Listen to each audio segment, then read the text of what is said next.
My name's John Passfield, and I'm going to read from my novel, John Passfield, Saturday Morning.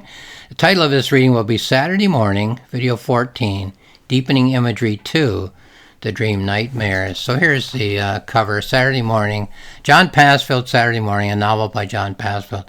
My future wife at the time, still my wife now in 2021, and I, on our 1960 Austin Healey Sprite in the summer of 1967. The John Passfield at the top is the main character, 21 years old. The John Passfield at the bottom is the author, 75 years old last year. Here's a summary. 21-year-old would-be writer John Passfield spent his last few months as a garbage collector on the streets of his hometown, St. Thomas, Ontario, Canada, in the summer of Canada's centennial year, 1967.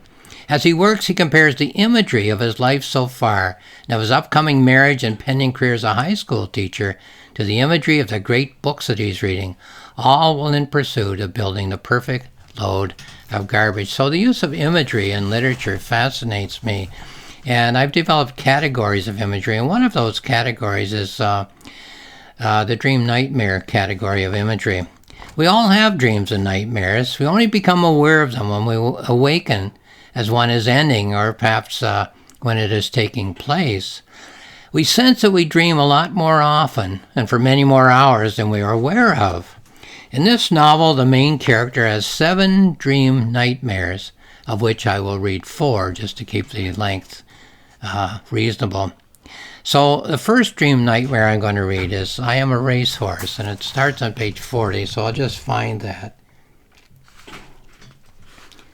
and then read it. Yeah, okay. So here's the dream nightmare. So 40 pages of thoughts about being a young university graduate, a future high school teacher starting this fall, single but getting married later in the summer, and so on. What my life has been up to now, what my life will be. But interlayered among that imagery, the imagery of the surface of life, the everyday life, is this nightmare imagery. I'm a racehorse. Somehow I know that I'm a racehorse. I run as fast as the wind.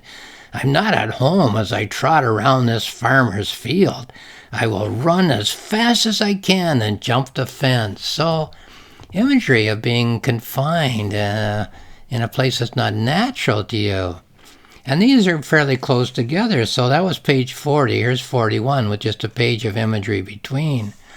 I'm running from meadow to meadow. Somehow, though, I know that I am a racehorse. I'm not a wild stallion to chase the wandering breeze. I'm not at home on the side of this mountain. I will run as fast as I can towards the town. So the first segment of the dream confined to a farmer's field inside a fence. Second segment of the dream, well, running free on the side of a mountain, but not feeling at home there. Okay, let's go to page 43, only 2 pages away, for the third and final installment of this particular dream-nightmare, whichever it may be. I'm running along the city streets.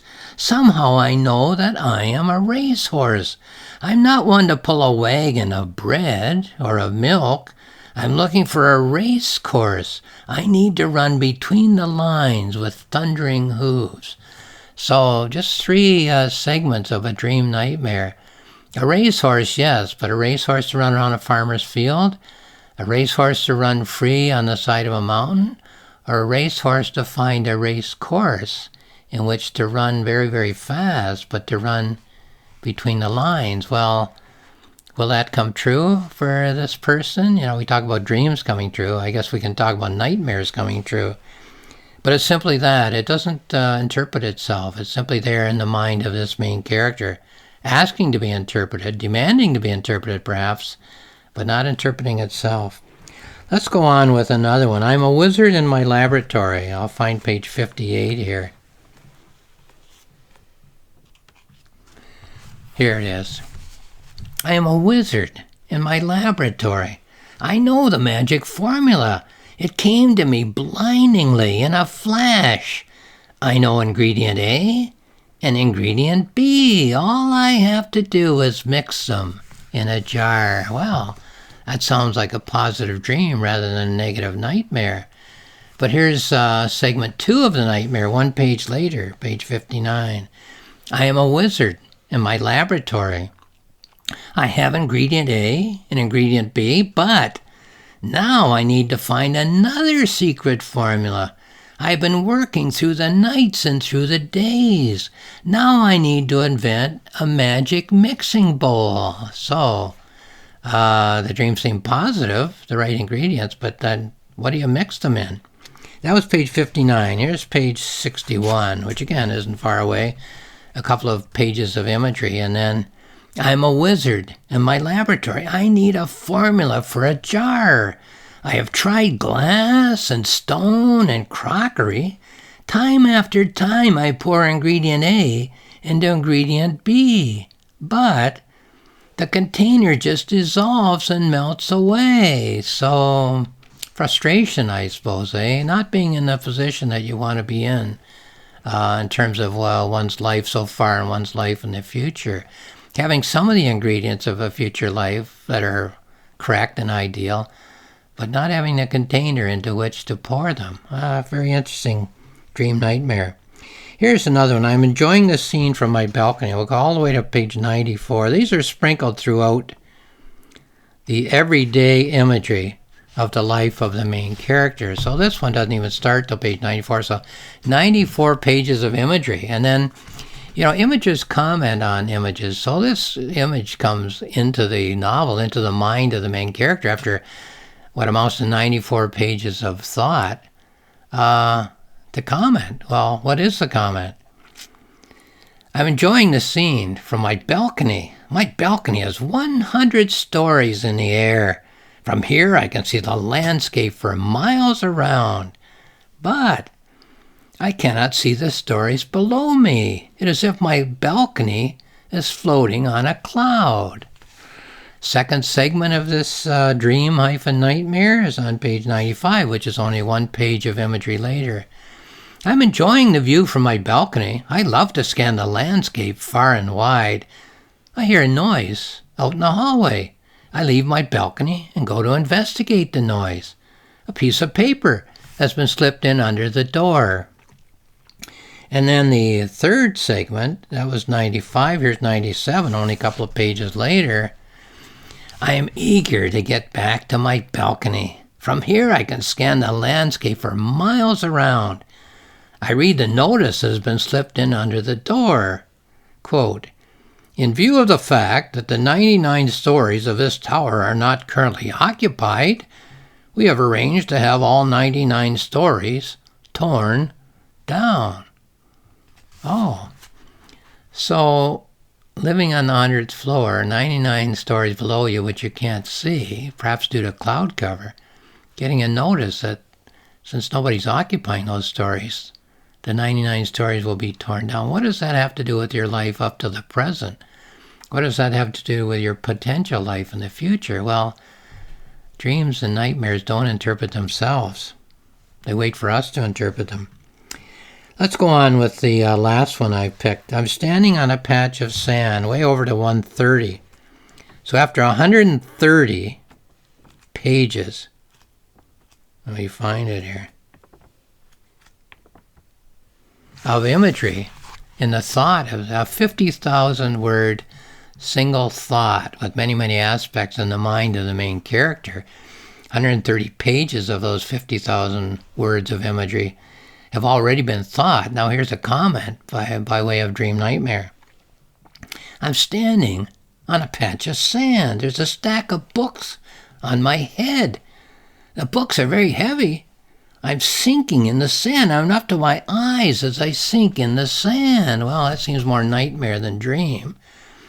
Next installment, a page later, 131. I'm standing on a pile of books. The books are on a patch of sand. The books are very heavy. The books are sinking down into the sand. I am buried up to my knees in the patch of sand. Well, that's the second installment of that dream nightmare. We go to page 134, 2 or 3 pages of imagery later, and we read this. I'm standing beside a pile of books. The books are as tall as I am. The books are very heavy. Neither of us is sinking down. The books and I are standing on a rock. Well, an interesting dream-nightmare for a young would-be writer of 21 years old, eh? How is life going to work out, particularly in terms of your hopes for the future, your fears of the future? Here's a note. All of literature, in fact, all of art, works by convention of presentation.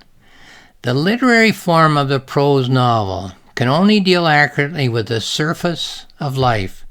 The prose novel is magnificent when it tells us of ourselves as social beings.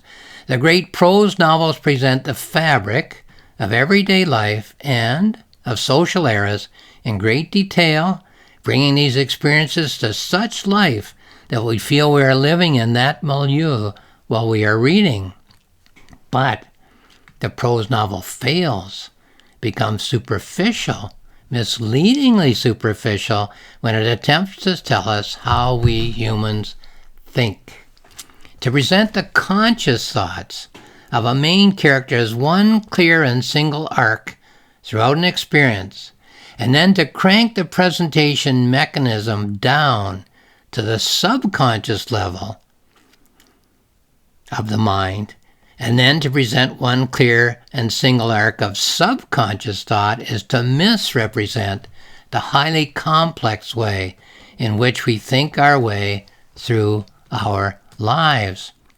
On the contrary, we think in what I call a multi-consciousness continuum of thought at every moment of our day, with an untold number of levels of both conscious thought and subconscious thought being interactive at all times.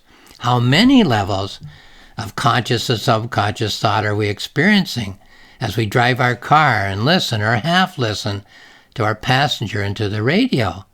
Well, I have no idea. I reduce whatever reality there is to about 55 image units per chapter of thought in my novels, with perhaps 10 times that number of images in each chapter, for a total of about 550 images of thought per chapter. Now, in a 16-chapter novel, this gives each of my novels an image capacity of about 8,800 images, all interacting, competing, and cooperating in an attempt to form an evaluative image pattern by which the main character can negotiate his or her way through the moment, the day, and the life. As inadequate as is the image capacity of the poetic novel, the one conscious thought arc and the one subconscious thought arc of the prose novel makes it imperative, in my opinion, that a novelist who wishes to reflect the way in which we humans respond to life must search for and develop an adequate novel form by which to do so. The novel is John Passfield's Saturday Morning, a novel by John Passfield. You can find it on Amazon.